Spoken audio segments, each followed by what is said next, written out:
They say some women pray for a rich husband. But if they knew the truth about mine, they would pray never to meet a man like Okudili. My name is Chioma, and this is the story of how I died while I was still alive. If you are watching this, make sure you subscribe, because today's story will take you into a life many would not survive. I once thought I had married into comfort. The kind of comfort that makes neighbors jealous and old friends whisper. Okudili was wealthy, respected, and always surrounded by people who feared or admired him. But behind closed doors, his wealth was a cage, and I was the bird he enjoyed breaking. It started small, a sharp tone here, a slammed door there.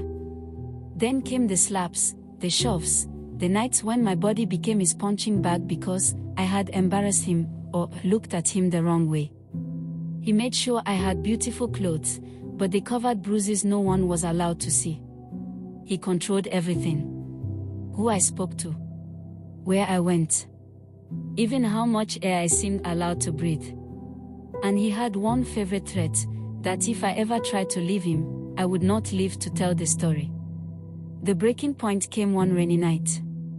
He came home drunk, furious about a business deal gone wrong. I didn't even speak, but my silence made him angrier. The blows rained down until I woke up in a hospital bed, my head wrapped, my ribs aching. I remember lying there, staring at the white ceiling, and realizing, if I stayed, one day I would leave this marriage in a coffin. It was Adana, my housemaid, who whispered the impossible in my ear, "Madam, if you cannot live alive, maybe, you must let them think you are dead." At first, I laughed. It sounded like madness. But the more I thought about it, the more I saw it was the only way. The plan was simple but dangerous, a drowning accident at the river. We chose a night when Okudili was away on business. Adana helped me pack a small bag and hide it near a footpath deep in the bush. Then, under the moonlight, I walked into the water. We tore my wrapper and scattered it on the rocks. We poured chicken blood to look like an injury from the current. And then, I disappeared, swallowed by darkness and silence, while the river carried my old life away. The last thing I saw before I slipped into hiding was Adana's trembling hands, waving me away like she was burying me for real. Because in a way, she was. I can still hear the river that night, the way it roared and hissed against the rocks, swallowing every sound except the beating of my heart. When the water closed over me, I let it take my breath for a moment, then Adana's arms pulled me under the cover of darkness, dragging me to the other side where no one would think to look.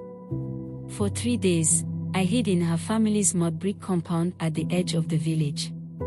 The place smelled of wood smoke and cassava, and for the first time in years, the walls around me did not hum with Okudili's threats. But freedom, I learned quickly, was not just a door you stepped through, it was a shadow that clung to you, whispering that you could still be found. Outside, the search parties combed the riverbanks. They dragged hooks through the water. They brought lanterns at night, calling my name in voices that were more curious than concerned. And then, when the days passed without a body, they gave me the kind of burial that requires no coffin, a memorial service. I did not go, of course, but Adana described it later, Okudili sitting in his best white agbada, head bowed just enough for people to call him the grieving widower. They didn't know that under that white cloth was a man quietly relieved that the woman he had broken could no longer look him in the eye. When the morning drum stopped, it was time for me to disappear completely. I cut my hair down to my scalp and burned my fan wrappers until the smoke stung my eyes. In their place, I wore plain cotton and the name Ebra. A name that, in Igbo, means mercy. From the village, I traveled in the back of a lorry to Lagos, a city where no one knew the girl who had drowned in the river. I rented a small room with cracked walls and a bed that sagged like an old man's back. I found work in a dusty roadside shop, my fingers stitching bright ankara into dresses for women who laughed freely in ways I had once forgotten were possible. And so, with each stitch, I began to sew a new life. One without bruises. One without fear. But deep inside, I knew that Okudili was still alive, and men like him had long memories. By the 6th month of my new life, I had almost convinced myself that Chioma was truly dead.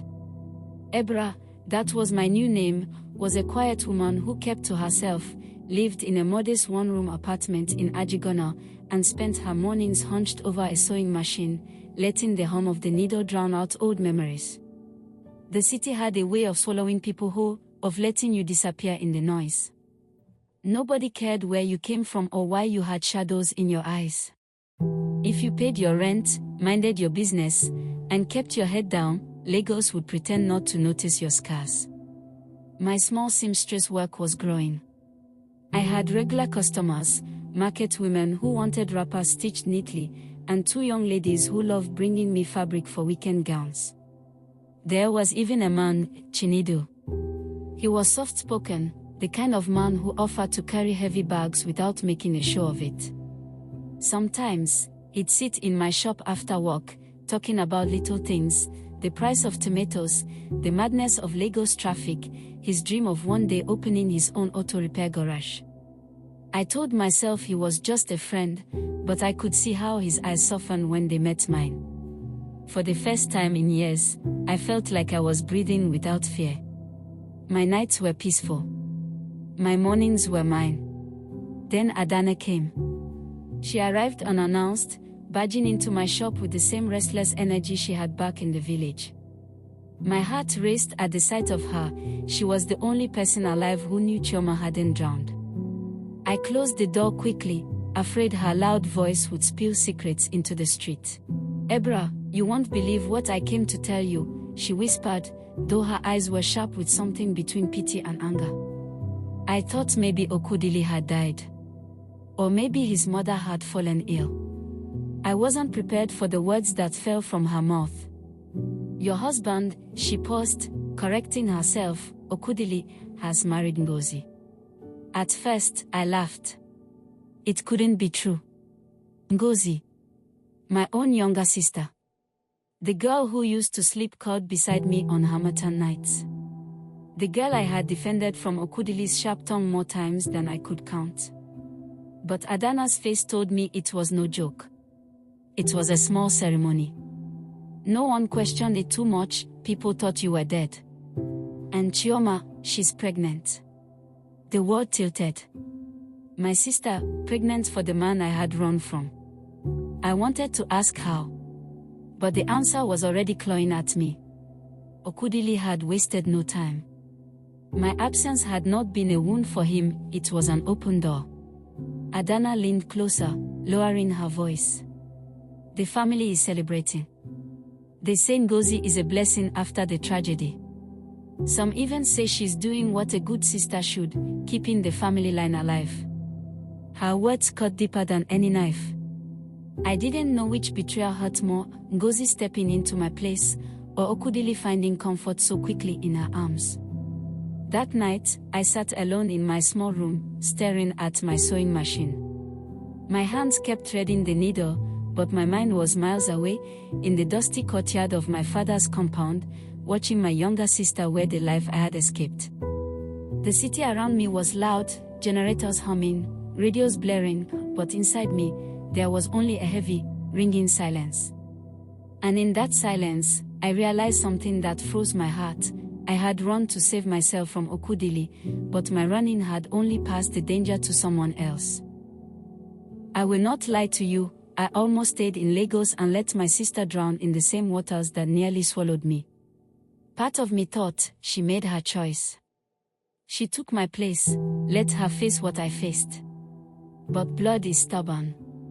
You can wash it, you can curse it, you can even try to forget it, yet when it calls, it is a sound you cannot silence. All I know is that my ears were ringing, and my hands were trembling. Ngozi, my baby sister, the one I had carried on my back when she was little, the one who had once told me she would never marry before me, had taken my place. They said she was already pregnant. They said Okudili had built her a fine house. They said the whole family was rejoicing. Nobody knew the truth, that Ngozi had walked straight into the lion's den wearing a wedding gown. That night, I could not sleep. Every time I closed my eyes, I saw her, swollen with child, smiling beside the man whose hands had almost killed me.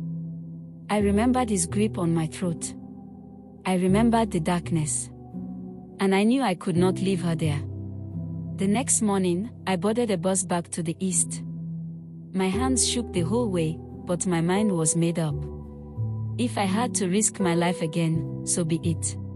When I walked into her compound, the celebration stopped. Plates clattered to the ground. Drums went silent. Ngozi came to the door, her belly round, her face glowing, until she saw me. "Chioma."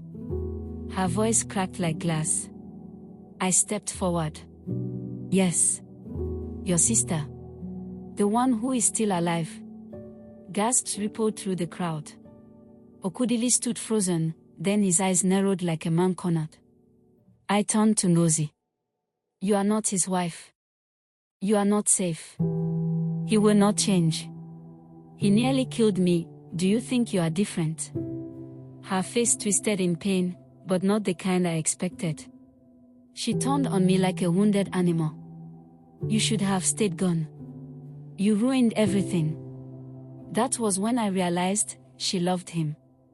She didn't see the monster yet.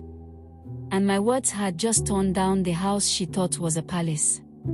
Okudili's voice cut through the air, low and sharp. "You've had your moment, Chioma. Now disappear. For good. Or I swear, I will put both you and your sister in the ground."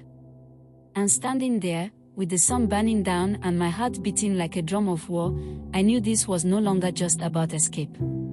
This was about survival, and the truth was now a dangerous weapon in my hands. The village square was packed that morning, and every breath I took tasted of harmattan dust. Whispers floated around me like restless spirits, carrying my name on their lips. The elders sat in a half-circle, wooden staffs rooted in the ground, their faces carved from stone. I stood in the center, my head high, though my hands trembled against my sides. Adana was beside me, shifting from foot to foot, her courage burning bright but quiet. Across from us, Okudili waited, still as a snake before it strikes. Ngozi stood at his side, torn, her eyes darting between me and the man she had married. Papa Nwari's voice broke the air like a slow drumbeat. "Chioma, you have been accused of deceit, of shaming your husband, of running from your marriage.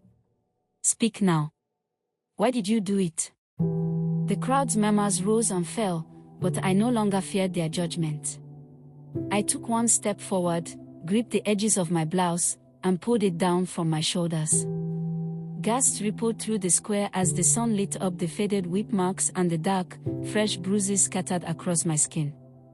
"This," I said, my voice breaking but steady, "is the truth. This is the man you call my husband.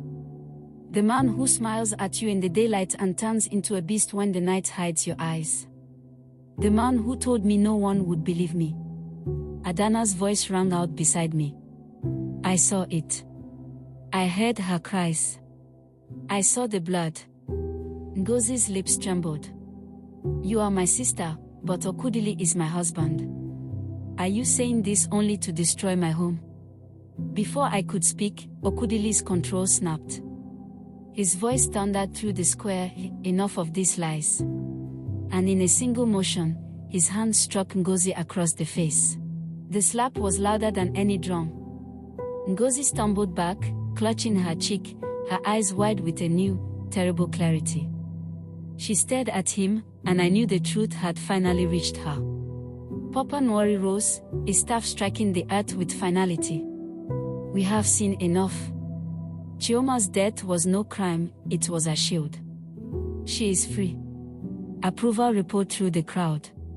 Okudili searched for an ally, but all backs had turned. His power, like his pride, was gone. By nightfall, he was gone too. Ngozi fell into my arms, weeping. "I didn't know," she whispered again and again. I held her tighter. "You know now.